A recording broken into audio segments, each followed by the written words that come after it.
Tell it all, K Shorty. Drop all they names. Everybody. Just name everybody. Sorry, nigga, I'm trying to come home. Tell it. Tell it all. Sing like a birdie, Shorty. You trying to come home, Shorty. You trying to finish your career that got took away before you even got started, Shorty. You might as well go ahead, man. Go ahead and let it come out, Brody. There ain't no point. You already got 2 years for a gun. Come on now. Kobe threw up on the scene. Put it on him. Put it on him. 2015, stomach hurt, and I help peasy.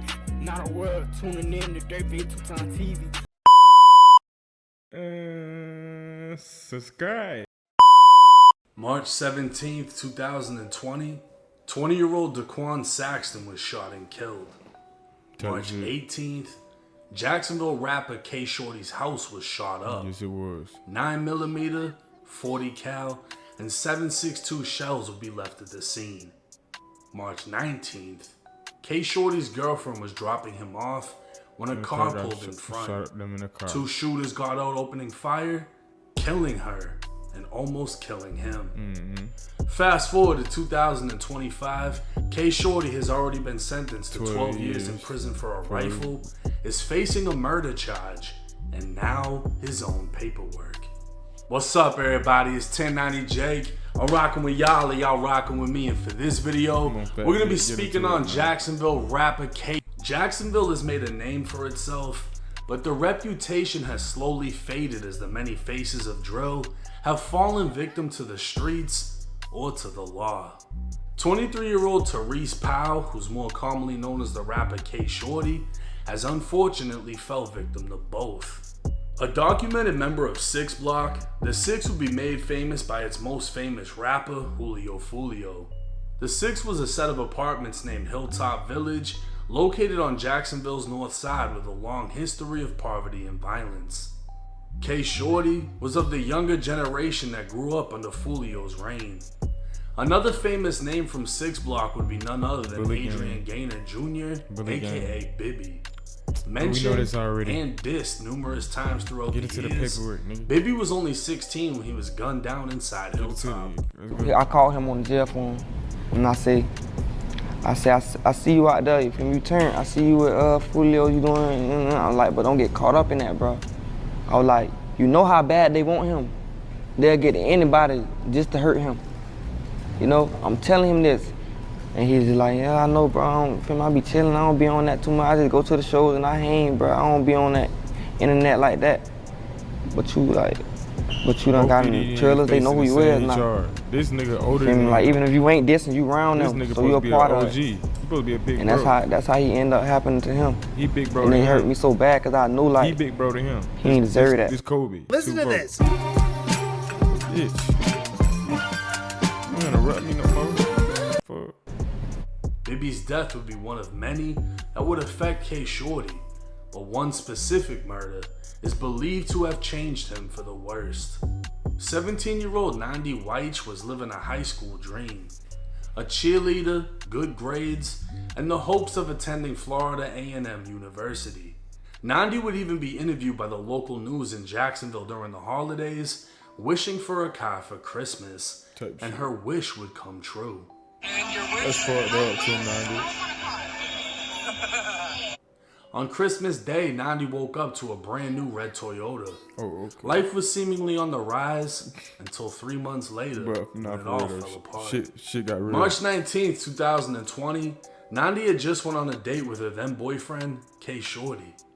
She drove to Portsmouth Ave and was dropping him off when another vehicle pulled up and 2 men exited. Gunfire erupted as bullets repeatedly pierced the windshield and unfortunately her body. When police arrived at the scene, they'd find K Shorty shot. You could have said their body. But you trying to be so dramatic, 1090, bro. Come on. Shot inside the car, alive, but Nandi would be pronounced dead at the scene. Witnessing his girlfriend's death, it was rumored this was the turning point that left K Shorty committed to violence. After all, he was clearly the target in the shooting, and investigators would later learn why. 10 months after the shooting, police announced the arrest of 21-year-old Roland Ball and 16-year-old Xavier Porter. Through a search of Xavier's phone, investigators would recover messages in which he not only admitted to the murder, saying Nandi wasn't the intended target, he admitted they were trying to kill K Shorty, as K Shorty was the one who killed his older brother Daquan Saxton 2 days earlier. With the announcement of the arrest, the news would report police stated a gray vehicle was seen pulling up in front of Nandi's before 2 men got out and opened fire with an AK-47.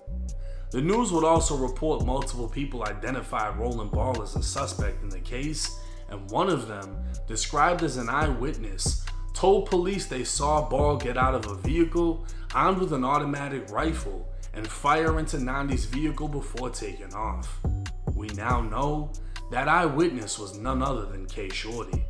Roland's lawyer would file a motion to suppress in and out of court identification, and within that motion, they are attempting to throw out K Shorty, identifying Roland as one of the shooters. On April 8th, 2022, K Shorty participated in a deposition in an attempt to take back the statements he told to police after the shooting. What? Come to find out, K Shorty not only identified Roland as the shooter, he identified him by photo and signed the photo to confirm. Yo. Roland's co-defendant Xavier The streets is done, y'all. Let's wrap this shit up, bro. Motherfuckers losing their brothers, motherfuckers losing their girlfriends, their mamas, sister, auntie, nieces, nephew. Bro, it's time to let this shit go, bro. What are y'all getting out of it? Y'all not getting nothing out of this no more. Bro, it's done. It's time to wrap it up, bro. Cause then y'all get in these situations, knowing he already got 12 years and they finna charge him with murder. He snitching, trying to take it back. But at the end of the day, bro, wanna come home, bro. Sorry, nigga, I'm trying to come home, bro. The other snitches snitching, getting K home. K Shorty, fucking tell it all. Tell it all, K Shorty. Drop all they names, everybody. Just name everybody. Sorry, nigga, I'm trying to come home. Tell it. Tell it all. Sing like a birdie, Shorty. You trying to come home, Shorty. You trying to finish your career that got took away before you even got started, Shorty.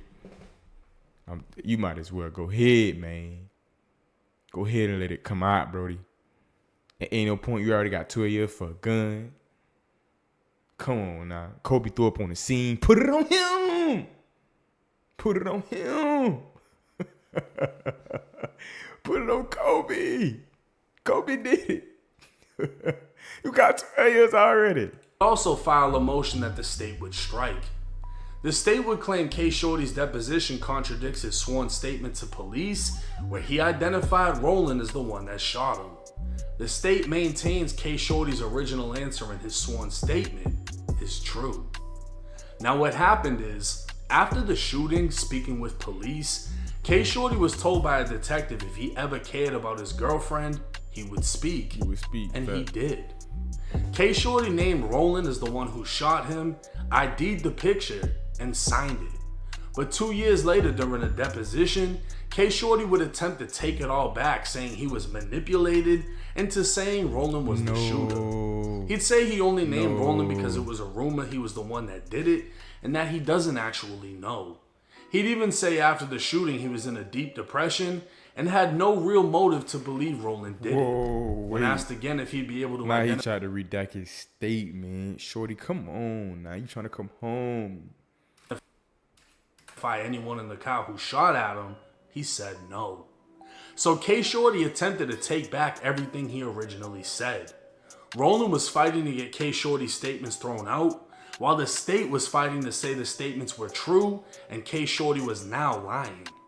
The case would take another turn when investigators unraveled the motive behind the shooting. With Roland Ball identified, a witness would tell investigators Roland admitted to the shooting and named Xavier as being with him. Within Xavier's cell phone, investigators would recover text Xavier sent saying, "Look though, gang, I got one under my belt. Teresa's girlfriend, me and my brothers did that, cause Teresa killed my big brother. Nandi, yeah, she wasn't supposed to die. That was for Teresa. He killed my big brother. What the fuck? Investigators would now believe Why it y'all was K texting about this shit, bro? What the fuck? Shorty who shot and killed Daquan Saxton. The next day, K Shorty's house was shot up, and the day after, they tracked K Shorty, who was in his girlfriend's car. In an attempt to kill him, they murdered his girlfriend, and K Shorty would provide a sworn statement identifying Roland, and instead of getting out of the streets, K Shorty dove right back in. K Shorty currently sits inside of the Duval County Jail, charged with first-degree murder and 2 attempted murders for opening fire on a vehicle and shooting a man in the head. 2 others were inside of the car at that time, including rival rapper Spinner Benz. So on top of being sentenced to 12 years for a firearm, K Shorty may spend the rest of his life in prison. Type shit. On January 27th, Roland Ball was found guilty of first-degree murder for killing Nandi, attempting to murder K Shorty, and 4 other attempted murders from a separate shooting. His sentencing can be expected soon. No matter how much the truth hurts, it is what it is. K Shorty has lived a harsh life consumed by death and violence, losing friends. I'm down on my life. That is crazy, ain't it, man?